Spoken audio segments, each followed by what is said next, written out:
More people every day are ditching animal products, embracing plant-based foods, and speaking up for what matters.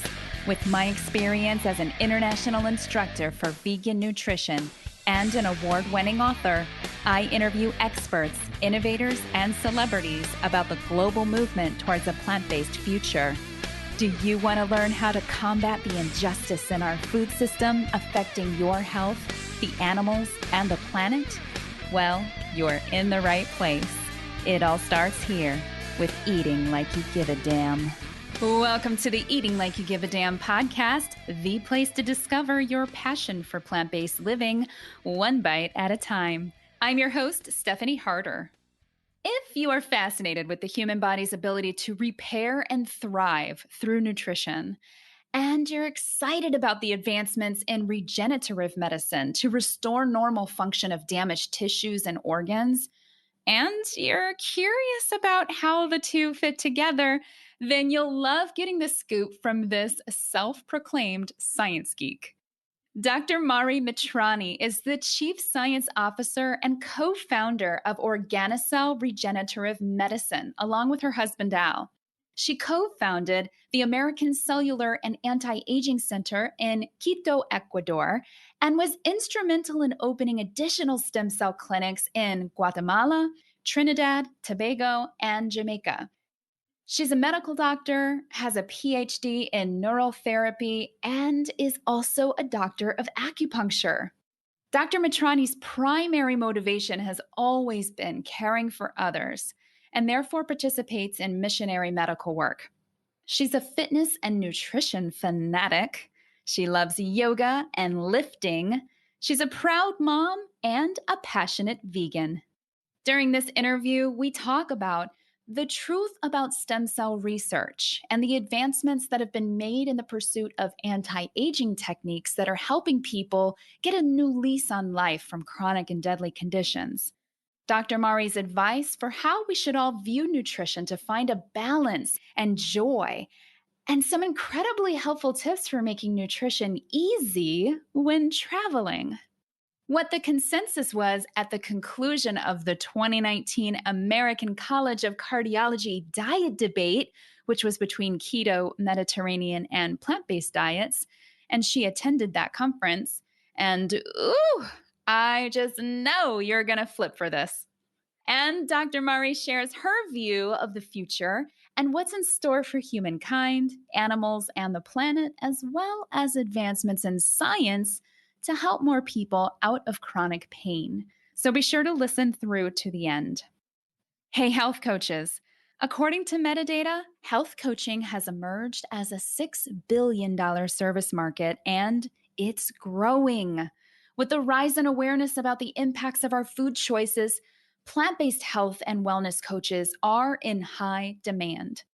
The problem is that once you graduate, you're full of all this nutrition knowledge and you're totally fueled to help more people overcome some major life or health challenges. But you don't know how to navigate the online space for your business to achieve the kind of freedom and income that you want. So I decided to create a group where plant-based coaches can learn how to serve more people and build a business that they love that creates a huge impact. Go to eatinglikeyougivadamn.com/coaching to learn more. Now, on with the show with our favorite science geek. Here's Dr. Mari Mitrani. Hey, Dr. Mari, what's going on? Thanks for joining us. Oh, thank you so much for having me, Stephanie. Oh, it's so cool to talk to you. I somehow came across your Instagram feed not too long ago, and I was just so mesmerized with what you were posting in your feed with all of your yoga poses and your nutrition, and I just felt super inspired by that, so I just had to reach out to you. So that's how we connected, and I'm just super glad that you said yes and that you'd be willing to come on the show and share some of your expertise with us. Of course, my pleasure. The more we can share the knowledge of not only plant-based and healthy nutrition, but the whole aspect, and which makes me a physician, is just to make sure that we are not always just centered in one thing, but us as human beings, we have to be complete, and we have to always think about the whole thing. Fantastic, and super well said too. So let's dial back to the beginning of, let's say, back when you were just Mari, before you were a doctor. What was your life like back then, and what was what was it like growing up? Where are you from originally, and then like, what was your mindset about food? Well, I am from Ecuador, the belly button of the world, and I have both my parents are physicians, and they're both into natural medicine. They're both MDs and are working into all of the techniques of natural medicine. When my dad was in his first year of medicine, he stumbled upon this new point of view of how to treat patients, and that changed his life so much that he decided to not only approach healing in a different way, but change the way that he was raising his family. And I'm the middle child, so they experimented with my older brother, and then I came along, and I mean... Isn't that funny that your older brother was like the experiment child? They got to refine things a little bit by the time they got to you. My brother and sister had the same experience. I'm the eldest in my family. Oh, you... I was the experimented on. Yeah, exactly. So, I mean, I always say he's more than a doctor. He's a true healer. And he not only that experimented with the patients, but with his family, because he understood that there's a truth, and he sworn by this thing of not harming, right? Of always trying to do the best for his patients without any harm.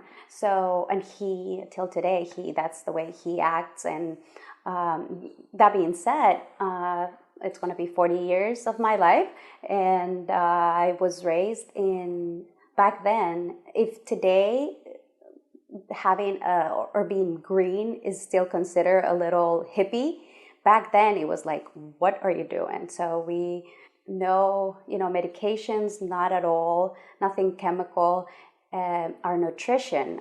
And that is where he always, to turn into healing to a patient or to treat a patient, the first and number one written in his recipe is you are going to go plant-based, vegan. And that, back 40 years ago, it was like vegetarian, right? And I mean, we were not raised with, even our toothpaste, no fluoride, shampoo, no SLS. I mean, we were really the crazy little hippies that went into regular school and had play dates with, had to have a phone call with the mothers to let them know that the kids don't eat meat, no pork, no cheese, and trying to figure out the way of like just surviving in a normal world, but making sure that we had the knowledge, even when we were kids. We are 3, and we always knew what to answer to all the questions that adults and kids had, that we knew the answers that were so strong that we could peacefully have a conversation and say, yeah, we're opting not to eat this or that. We respect whatever you're doing, but we are definitely not doing it that way. And it was when I was 13 years old that I read an article. So we were raised vegetarian, and we were doing some white meat, seafood, and pizza here and there, so some cheese. I never had milk, like in a glass of milk, right? And no eggs. I was never raised on having eggs for breakfast. But it was at 13 that I read an article where it just nailed down all of the gas emission from animal agriculture. And I was like, are you kidding me? I am the one that's trying to save the world, because I was like really pushing to save the world. Always has been, I've been like the revolutionary one, that I think that just by recycling, I was going to save the world. But after reading those stats, I was like, I am not contributing to this. So from one day to the other, I said, I'm not eating any more chicken. And I was so grateful. And I mean, my mom is a cook that everything that you can do, she was always able to do it vegetarian or vegan. And yeah, she never incorporated any cheese or butter. So I guess she was always cooking like vegan. And I had like 8 options in the table every day. So I opt not to eat either the fish or the chicken that they had. And I said, I'm going to try it for one day. And that one day turned into years. I mean, It just stuck. it stuck. And so that's really cool to hear that, you were very well informed from a very young age and you practiced this mindset and lifestyle as a family unit. And I think that's really, really powerful because, while you may have been the anomaly back then, we're seeing a lot more people today that are getting this level of education and teaching their children what's healthy, what's not healthy, and especially when it comes to the consequences of contributing to meat, dairy, and eggs. So then how did you find yourself on the path to becoming a doctor? I mean, it sounds like your father was a huge inspiration for that. Definitely. I did not think I was going down that route for many, many years. And one day, my dad, at the end of the year, he said, have you realized how good you are in biology and especially anatomy? I was always like I had fair grades, but never like super good grades. I did enough that I could pass my years, but not like, I didn't really care as much to be the number one student. But in anatomy, I was always number one. So when he brought that to my attention, I was like, you know what? I really think you're right. I mean, that comes effortlessly. So let me check it out. So I did my 2 last years high school. Went full dive into we called it the biology side, right? So that's how I got in, and thank God I was in a third world country where when I started med school, from the very first day we started treating patients. More than treating, we're like in contact with the patients one-on-one because more professional hands are needed, and we're always short-handed there. So we have that exposure with patients from a very young age. I mean, I was 18 when I started my med school, and we started shifts, like overnight shifts, where we were only observing. But my very first shift, actually, obviously Ecuador, we speak Spanish only. That's our language. And I was rotating that night in the military hospital. And there was an accident from U.S. military that fell in the Amazon region. They were transported, and nobody in the hospital spoke any English. So I ended up holding a shift of 12 hours with this amazing army people that could only speak to their doctors through me. So I was introduced to medicine like really quick, really fast, and I was like shocked into a reality of real humans having real problems. Wow. That's really fascinating too. And so, of course, it sounds like you had an emotional reaction to that moment too. And so that's kind of led you through, where you are today. So I know I went over a little bit of your bio, talking about a little bit of your history. So take us a little bit on that journey. Like, what's your experience, and then what is Organicell? Okay, so from a young age, thanks to my parents, they have a clinic where they actively see patients, and patients that are not coming for easy stuff. They are really seeing the patients that are chronic conditions, the ones that are sent home to die, the ones that don't have any other opportunities in the regular medical world. And I was as I was studying in my medical years, I was always rotating in their clinic. So I became an expert of IV therapy because that's one of the things that my parents do. And I grab veins like it's nobody's business. So the IV nutrition was like just built in with me. And as I graduated med school, I started seeking other things that I wanted to do. I did my acupuncture or Oriental medical degree and end up at the end of the day meeting who becomes my husband. And he was working with these devices of anti-aging. and we start doing a lot of shows, aesthetic shows and anti-aging shows, selling these devices for beauty and for health. And we get introduced to my parents' friend's hematologist that he was already 25 years working in autologous stem cells. And he said, if you want to be in the real anti-aging, then you have to look into stem cells. And this is way back then when stem cells were not, nobody even knew what stem cells were. Right. Where back then in the Bush administration, they blocked all stem cell research because of all there was the a lot ethical, of controversy. Yeah. So until now, if you say stem cells, people say, oh, that's not legal, or you're killing babies. And those are like the two biggest misconceptions that exist in stem cells, because after all of these years of research, we even know that we have as adults stem cells. So we dove into a whole new universe when we got introduced to this.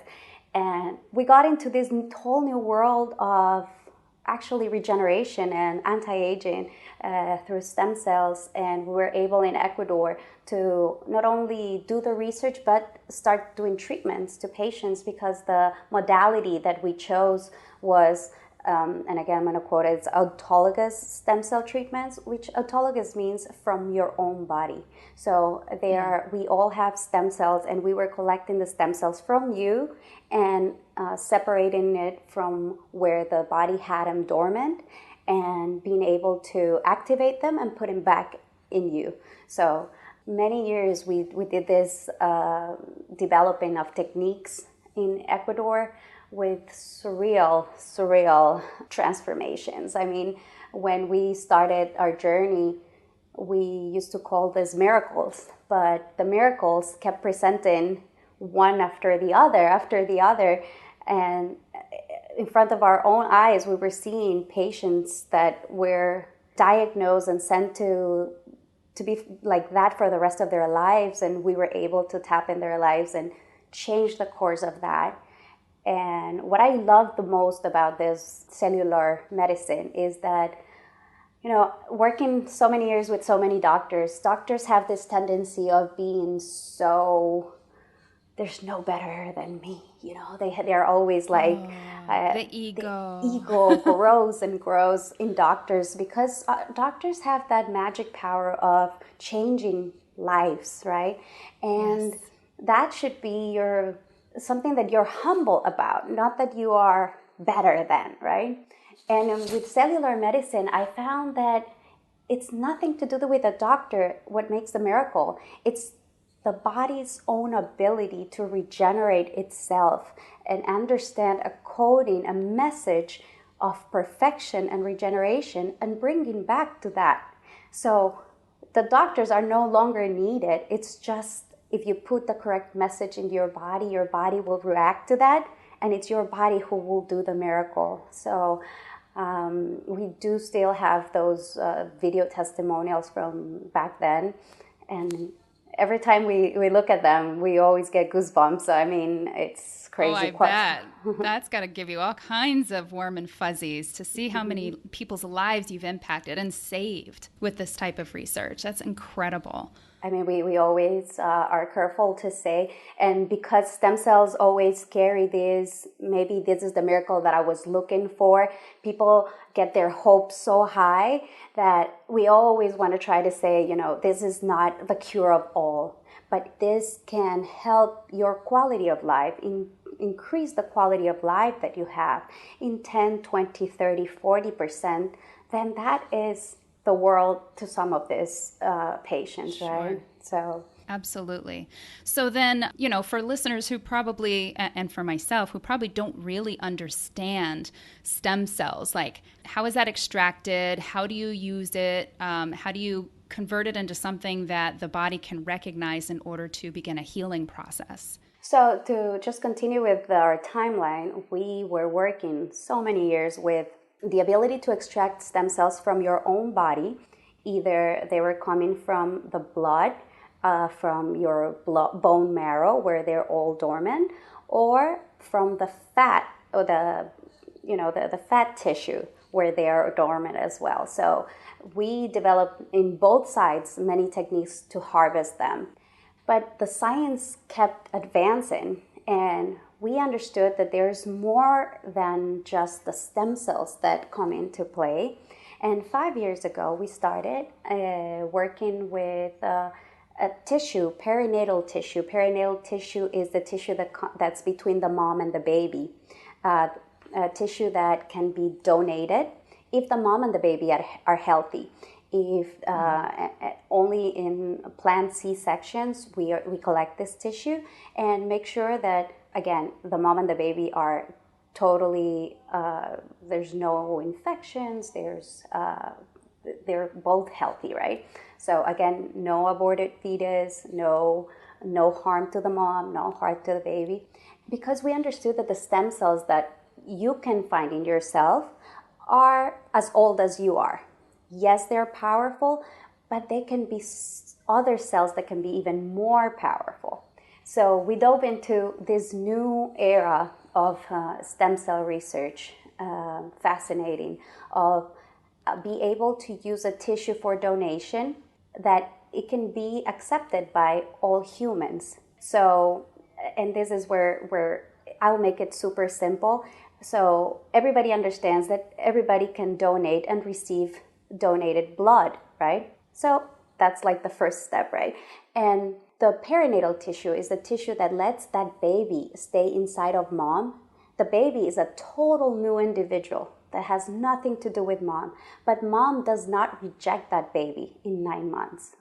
And it's this layer, this shield that miraculously is created that lets the mom hold that baby without rejecting, because the baby is a total different individual. So that's where we dove into. And not only that we're in this era, but we are able to, in our laboratory, an FDA registered laboratory, we follow all procedures that the FDA asks for to manipulate and process this tissue to be able to concentrate in a little vial an amount of information.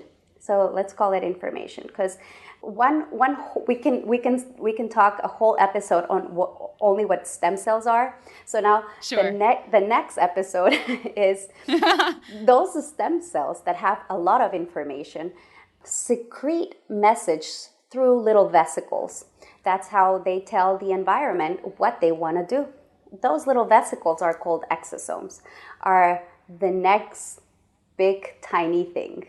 Those are the exosomes because they're carrying the message that the stem cell has. So we are able to collect those messages and collect proteins for regeneration, which are cytokines, chemokines, and growth factors, right? And put all of that in a small vial. So we've spent all of these years with all the knowledge that we have to be able to now make it so much simpler and easier without even using any cells. So now our product doesn't even contain all of those years that we work with stem cells and cells that are, a cell is a total alive being where it has a nucleus, right? Now we don't even have those. We are just collecting the messengers from the stem cells. So again, we can spend one entire hour talking only on exosomes, which is fascinating. The whole world is turning into exosomes for diagnosis and treatment, and many, many more years we will be talking about it's just what exosomes can do.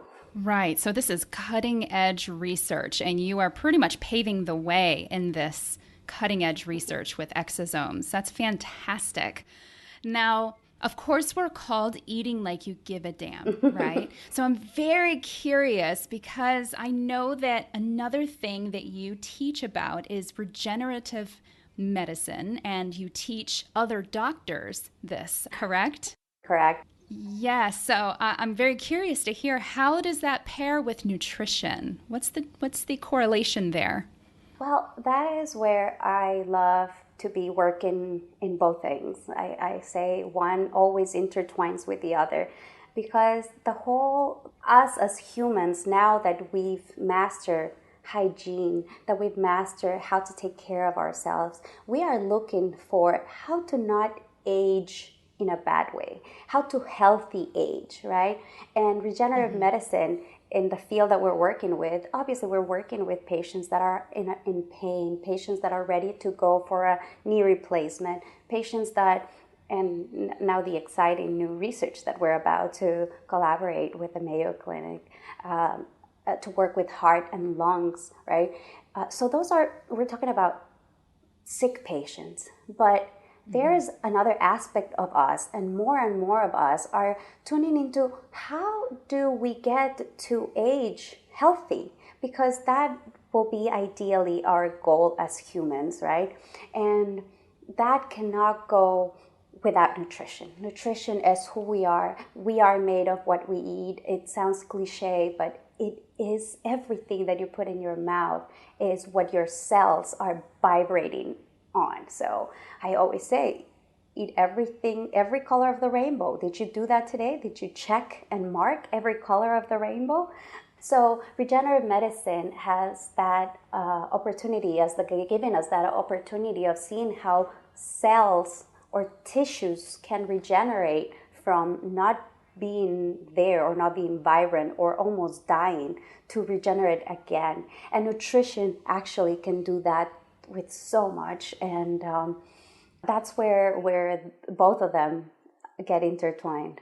I see. So now, do the exosomes play a role in this regenerative medicine at all? Yeah, correct. So the exosomes, as I was telling you, they are carrying a specific message, and where we're collecting them from is a message, or the cells are giving a specific message for regeneration.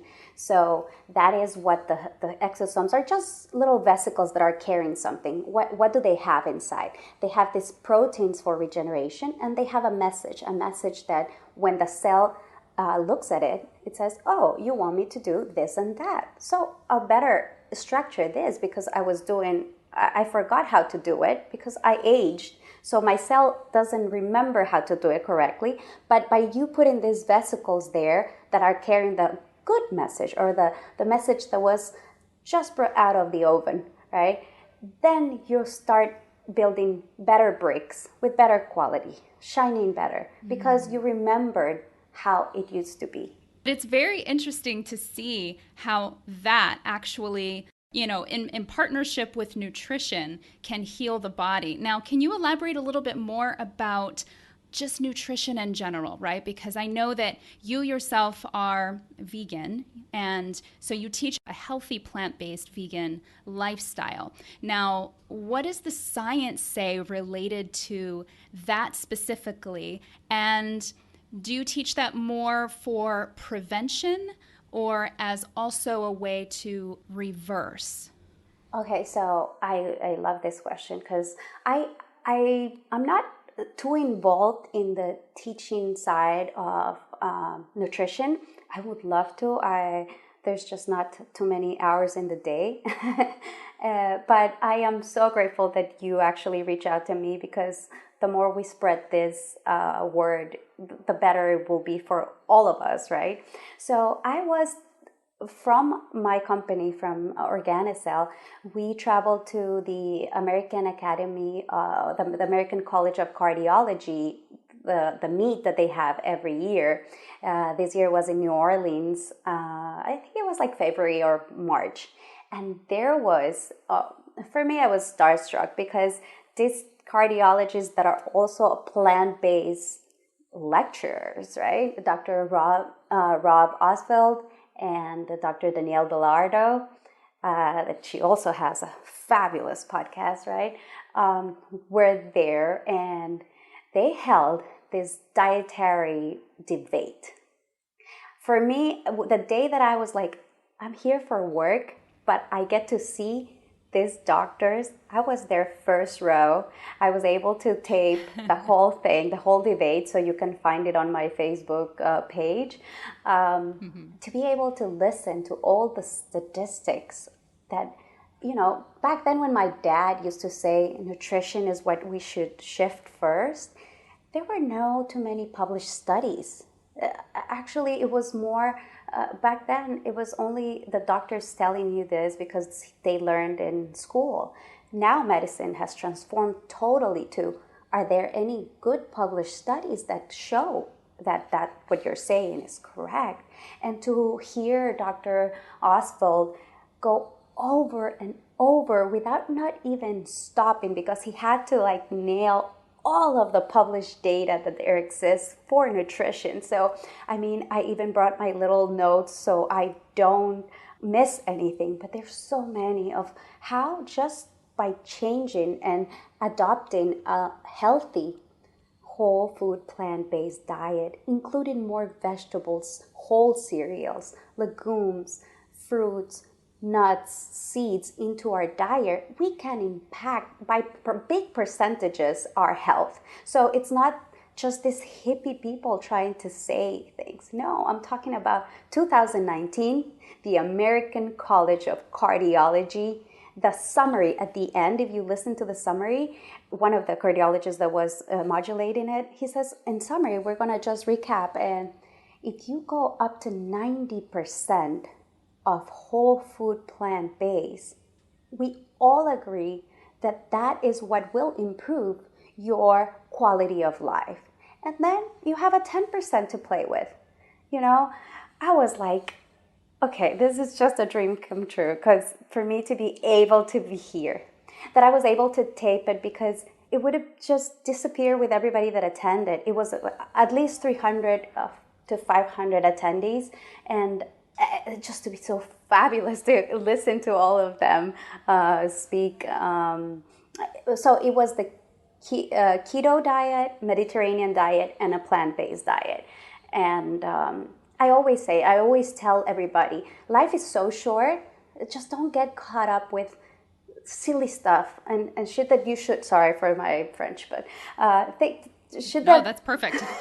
That, you know, what if this afternoon you're not here? Let's not even think about tomorrow you're not here, right?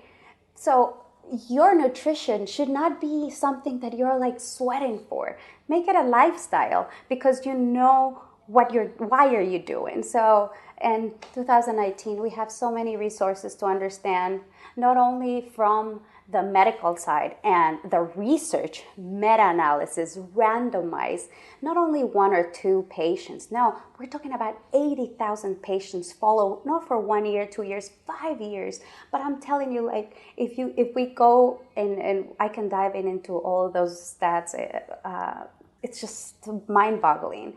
And then, obviously, I mean, you've touched in all your podcasts how it's not only nutrition for your health, but how about the planet? The only one that's set on fire. Yes. Right? That we only have one, so we should all like have that in mind, right?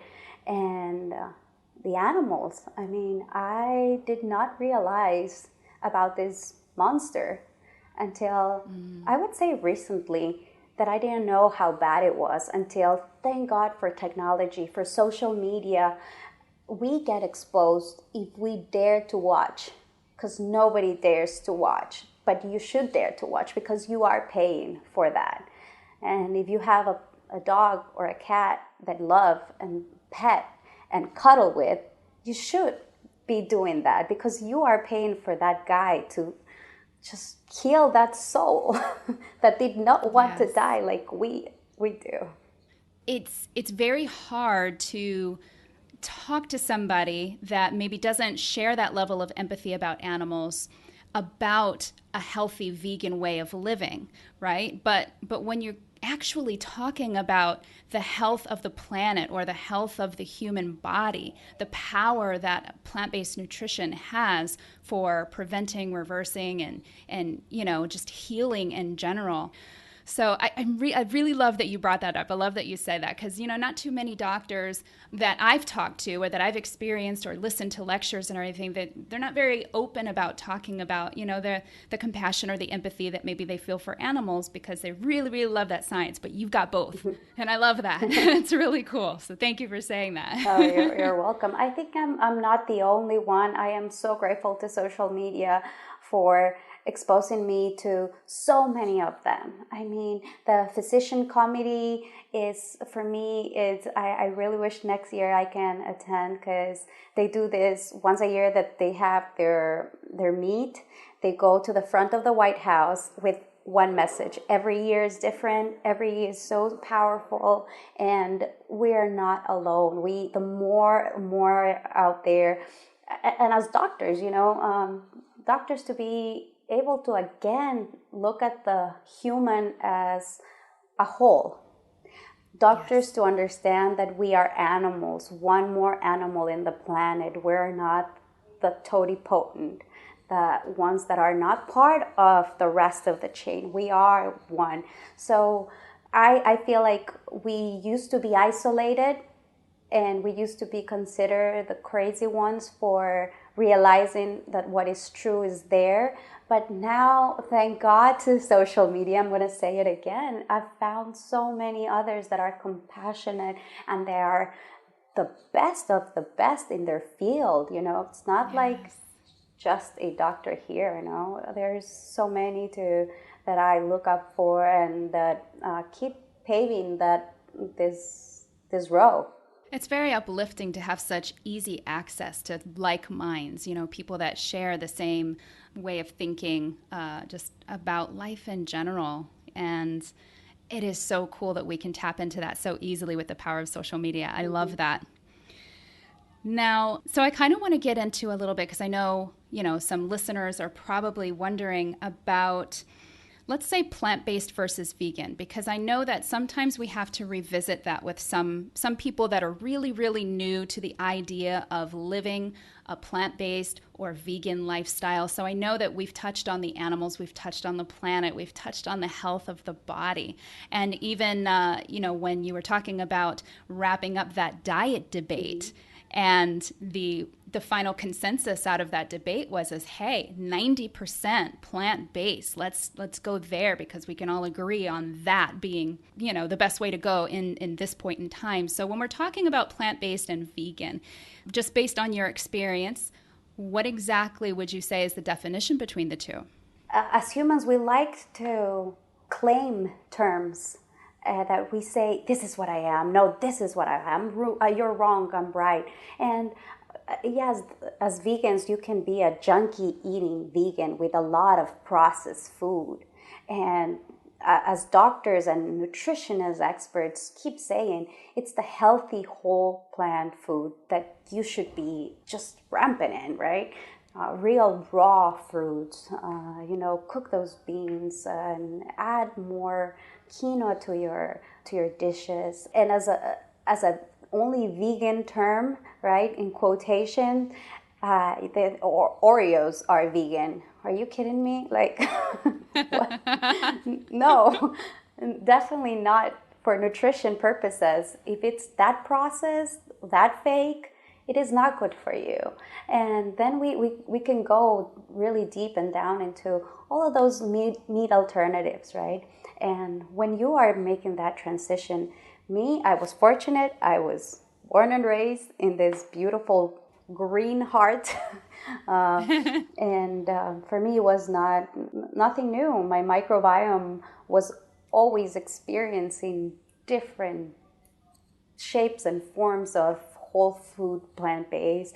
But there's many people that don't have that reality, that they are used to white rice, a piece of meat, whatever color that is, and luckily some kind of vegetables if there are. If they're not, then it will be potatoes or something else, right?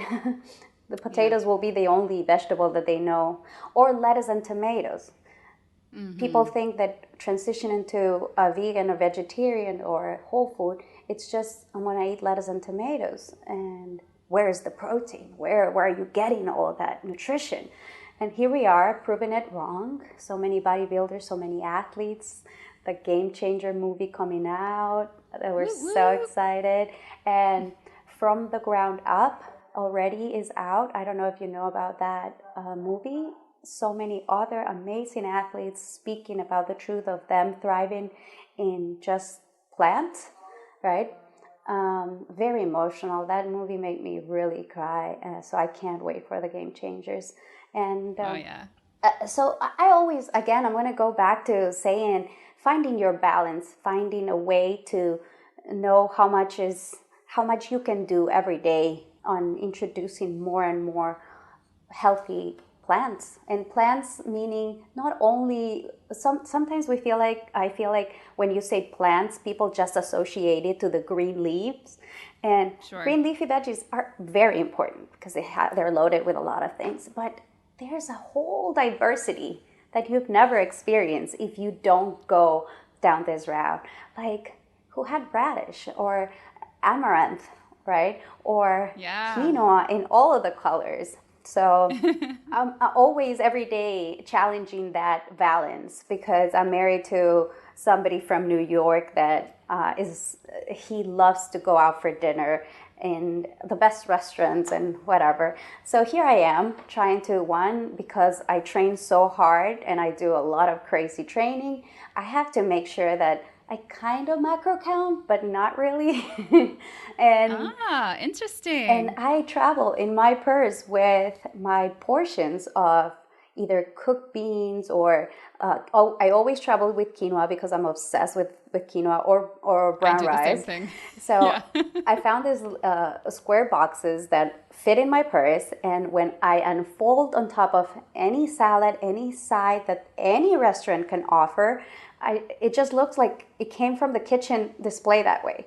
So either my faux meats or my cooked beans. So I always bring with me. So it's not difficult. Like if I can go out everywhere, and even when I travel international, I have my own little cooler with me that I travel with. And as soon as I get to the hotel, I put it in the freezer and I keep doing what I do at home. So that's perfect.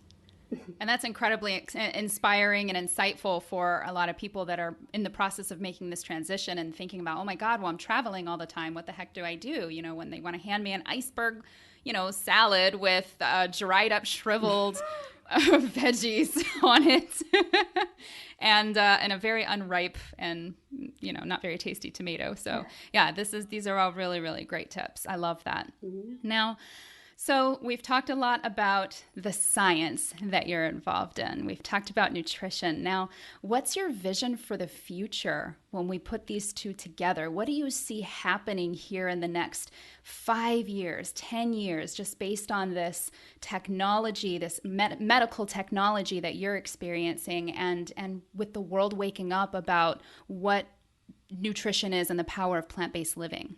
Wow, that's a deep question. Right? I go deep. 5 to 10 years. I mean, I would love to see all of our research that already started, that already has approved IRBs, funnel down the line on our FDA approval for new drug applications from biologics. I know all of these words are really technological, but this is one big goal for me as the Chief Science Officer and for our company as a whole, to be able to be the forefront of biologics, of how to correctly do these products that can help aid so many out there that are living with inflammation and with pain. So on my scientific side, that will be like the goal to actually, because it will take around 4 or 5 years to actually get our BLA license, which is the license, our biologic license, to be able to have this product, to commercialize this product for the masses, right? Mm-hmm. And I mean, I only see that veganism, plant-based keeps growing day and day because, again, thanks to all outlets, not only social media, but all of the outlets out there in 2019. And up to that point is going to be like 2025, right? That you're suggesting. More and more people will keep opening their, not only eyes, but their heart, their third eye, up to a bigger conscious of what we are doing, what we're paying for, it is a pure representation of what is happening to the world. So more and more people will understand that there's no need to mass produce, rape all of these animals just for us consuming this, that now we have similar things that somehow taste like it, right? And I do see the future greener and greener. I am one of the positive ones. I don't like to be ever thinking on the negative side, even though we are all destroying Mother Earth, but we exist, the ones that we keep pushing the agenda of a small transformation. One person can make a big difference. And listening to your podcast and listening to the captain of Sea Shepherd, I shed so many tears just when he was saying how he saw that the whale looked at him in the eye and avoid falling on top of them and killing them.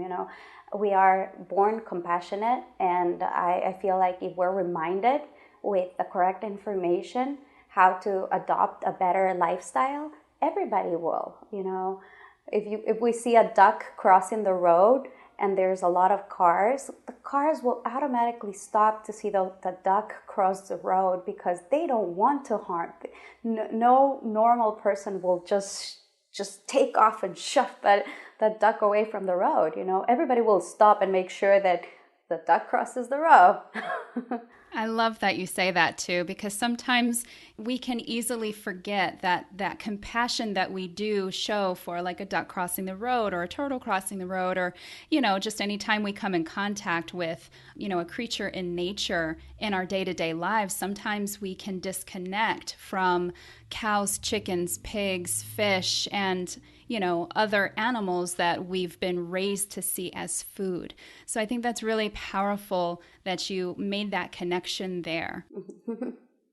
So, man, Dr. Mari, you are absolutely incredible and so inspirational. I love this chat with you so much, but I know that I can't keep you forever. But I would really love to know if you have any final thoughts or words of wisdom before we say goodbye. Wow. I feel like just connecting with other people. I was able to reach out to many physicians that are in this same field, and I live in Miami, Florida, and we did not know that so many of us are here, and thanks to who connected us actually is connecting the rest of those doctors, nurses, health practitioners, nutritionists. We hold once a month either lunch or dinner, and trying to connect with more people that are looking or they have the same goal. It's always uplifting, and it just reinforces that what you're doing is the correct thing, right? Yeah, totally. I'm so glad that you have a community of other health professionals there, like that. I really hope that that's true for many other vegan doctors in the medical profession. That's really, I think, such a powerful thing, because it's so easy to feel like we were talking about earlier, like you're just on this journey by yourself, Mm-hmm. It's easy to kind of feel isolated sometimes, but being in community with like minds, whether it's in the medical profession or whether it's just, like the average person that's on this journey or that is really thinking more positively about the future, mm-hmm. right? Finding those other people, finding your tribe, and really locking in that feeling that we're going in the right direction, and that more and more people are waking up every day to this message. And you know what? We don't know exactly what's in our future, but holding that vision, like you were talking about, in such a positive way, I think is so important for this movement more than anything. So thank you for being an inspiration to that. Oh, no, you're welcome. Thank you for having me. That was Dr. Mari Mitrani, Chief Science Officer and co-founder of Organicell. To learn more about the science of regenerative medicine and exosomes, visit Organicell.com. That's ORGANICELL.com. And to go deeper with Dr. Mari and for a regular dose of fitness and nutrition inspiration, follow her on Instagram at Mari Mitrani. When you do, be sure to let her know that you heard about her here on the Eating Like You Give a Damn podcast. In episode 16, I made the announcement that starting now, here in early October, we're shifting to an every other Monday episode release schedule. That means you can expect for episodes to release on the first and third Monday of each month. This is because me and my team are developing the next generation of health coaching to empower coaches who advocate for a plant-powered lifestyle to start and grow a sustainable business that they love. So we're in the beginning stages of evolving into a company that doesn't just provide information. We're empowering coaches with the tools to facilitate transformation in order to help more people to reclaim their health while helping animals and the environment too. So on behalf of me and my team, thank you so much for your understanding in the schedule adjustment and for your support in this business journey. I'll be sure to keep you updated as we make our way towards making this goal into a reality that I believe will help so many people. If you like what you just heard, be sure to hit that subscribe button so you're notified as soon as new episodes release. And pretty please, leave us a glowing review.